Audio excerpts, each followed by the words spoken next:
Existe uma experiência na vida cristã, e eu sempre inicio falando dessas experiências, nas quais a gente é entregue à divindade.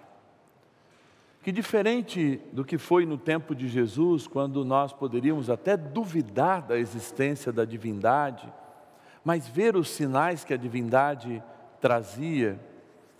Hoje, essa paternidade, esse cuidado espiritual se dá, como vai dizer São Paulo, através do olhar da nossa fé.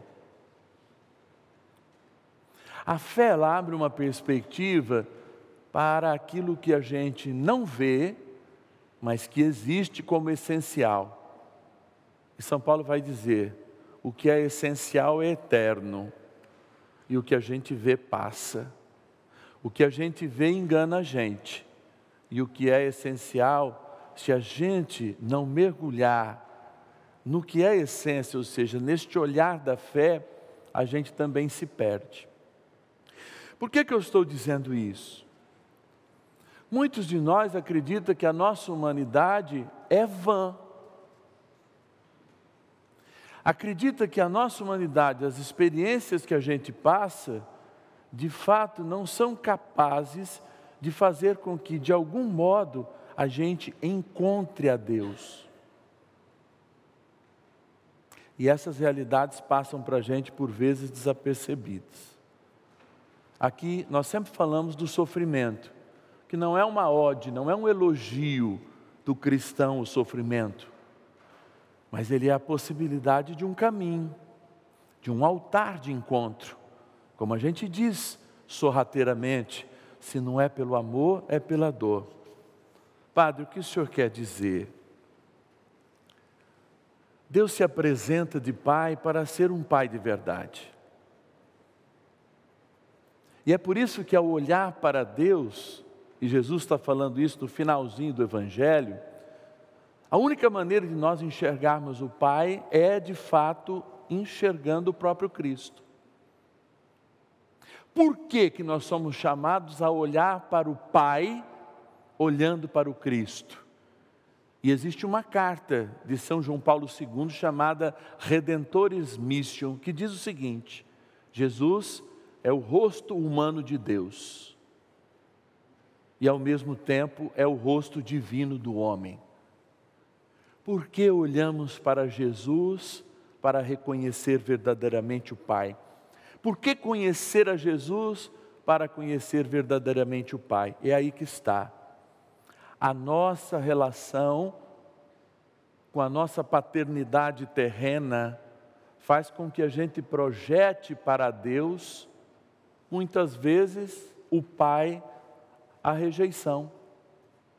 Especialmente na cultura de hoje, em que os pais se separam com muita facilidade, pais e mães, e geralmente as crianças são bem mais, não é regra, mas são bem mais cuidadas por suas mães, e muitas vezes pelas famílias das suas mães, ou por mulheres como a avó, a mãe do pai, do que verdadeiramente pelo pai, que sempre tem um distanciamento, que sempre tem um amor que ao mesmo tempo nos incentiva a ter liberdade, e para isso muitas vezes nos empurra, para isso muitas vezes nos coloca diante de coisas que nós não gostaríamos, e nós chamamos isso de rejeição.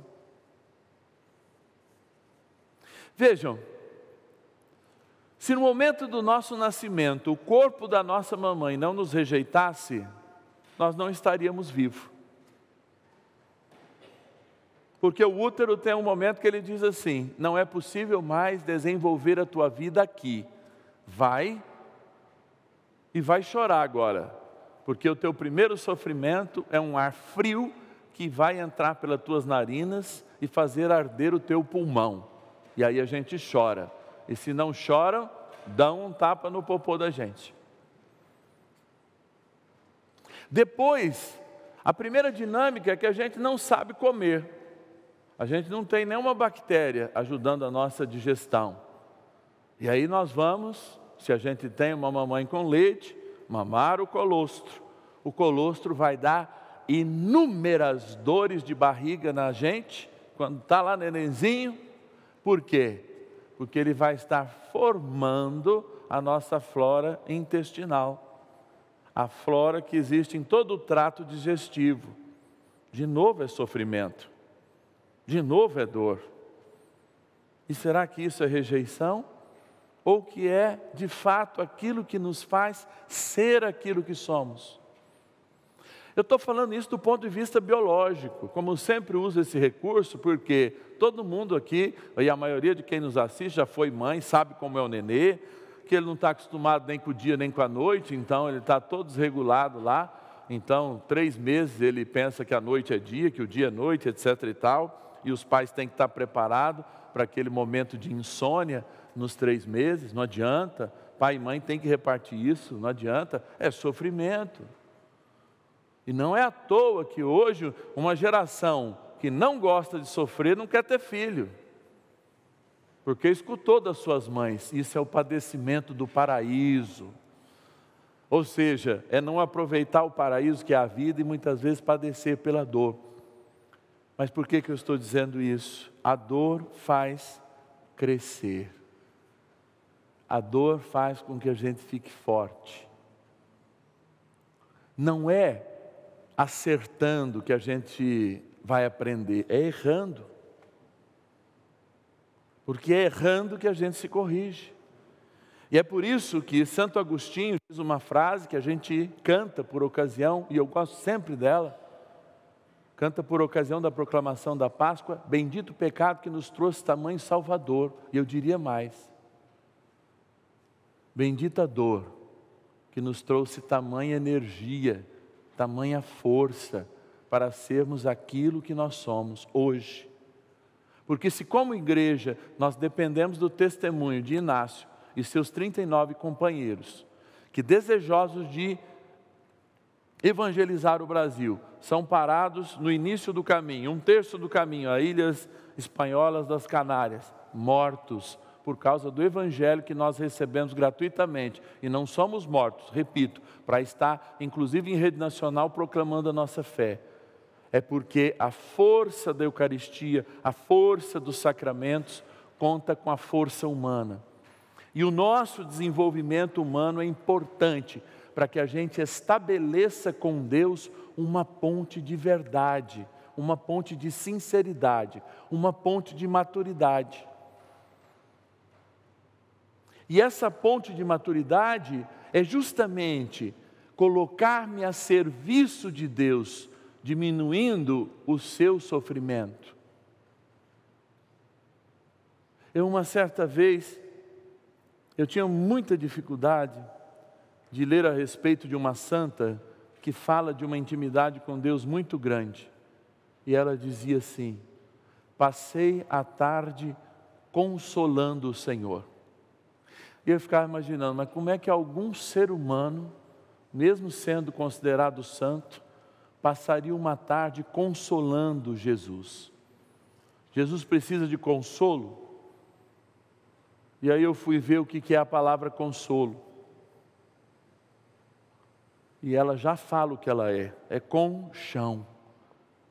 E aí eu fiquei imaginando como seria dar chão para Jesus, consolar Jesus, como a gente faz com as pessoas. Olha, eu estou sem chão, eu perdi um ente querido, eu estou diante de uma doença grave.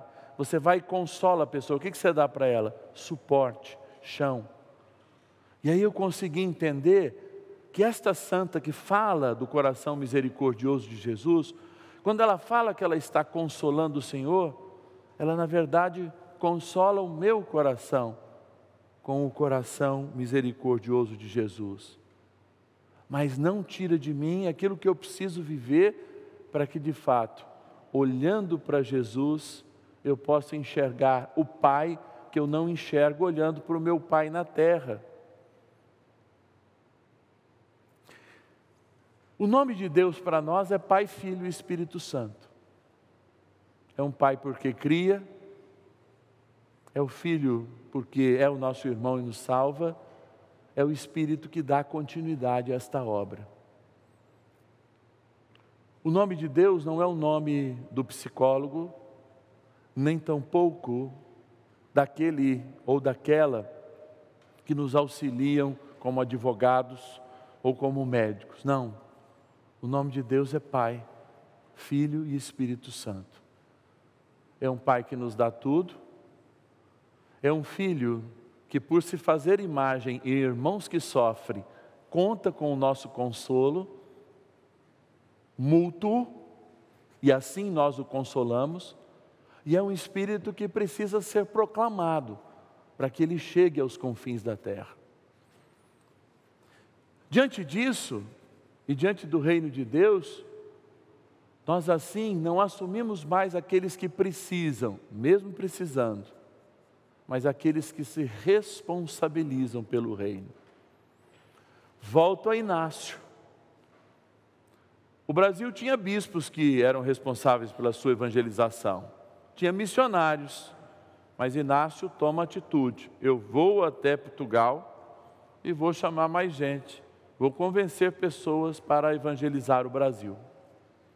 Morre, mas a sua intenção ainda está aqui, celebrada no dia de hoje.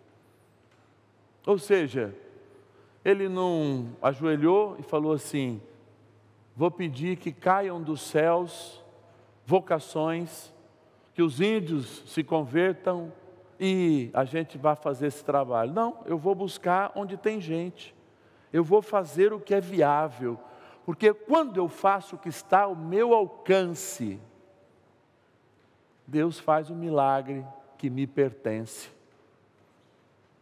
Às vezes a gente pede a cura, mas não faz o que está ao nosso alcance para ser curado. A gente quer ser curado, mas não toma um remédio. Muitas vezes a gente quer que as pessoas mudem, mas a gente não muda, porque eu não posso mudar ninguém, mas eu posso me mudar. E quando eu mudo o mundo. O que Inácio nos ensina, o que os santos nos ensinam, o que Santa Faustina nos ensina, é que quando a gente assume a responsabilidade de Deus, Ele assume o milagre necessário na nossa vida e realiza esse milagre. Por quê? A todos nós, Jesus deu-se a conhecer. E não deu-se a conhecer na sua glória. Poderia Ele ter rasgado o céu e chegado na terra? Não poderia? Imagina Deus rasgando o céu, mais ou menos como aqueles irmãos que entregam os folhetinhos de Apocalipse para a gente, né? Rasgando o céu naquele cavalão, né? Branco, estrondando assim, com um som alto, já estronda o peito da gente e falando: eu sou o caminho, a verdade e a vida. Todo mundo ia se borrar de medo. Não. Como é que Jesus mostra o Pai e a si mesmo? Neném, perseguido, refugiado, caluniado, injustiçado, chagado, morto na pior das mortes. Você sabe para que é isso? É para confundir os fortes, porque os pequeninos já estão acostumados com a dor. Você quer conhecer o Pai? Conhece a Cristo na sua fragilidade e se responsabiliza por esse cuidado. Não há revelação maior, porque só quem tem dor sabe cuidar da dor do outro. E essa é a maior lição de hoje. A gente só conhece o mistério de Deus quando mergulha dentro do nosso pior mistério, pior sofrimento, e compreende esse sofrimento e essa dor como um altar em que Deus se manifesta, para que eu, assumindo a minha responsabilidade e a dele, Ele faça o milagre que é necessário. E eu espero esse milagre em muitos momentos da minha vida, como cada um de nós deve esperar, porque em cada dia eu espero que Deus se revele maior, melhor e soberano, para que eu, de fato, me torne menor, mais obediente e, sobretudo, mais humano, que me tornará mais divino. Louvado seja nosso Senhor Jesus Cristo. Para sempre seja louvado.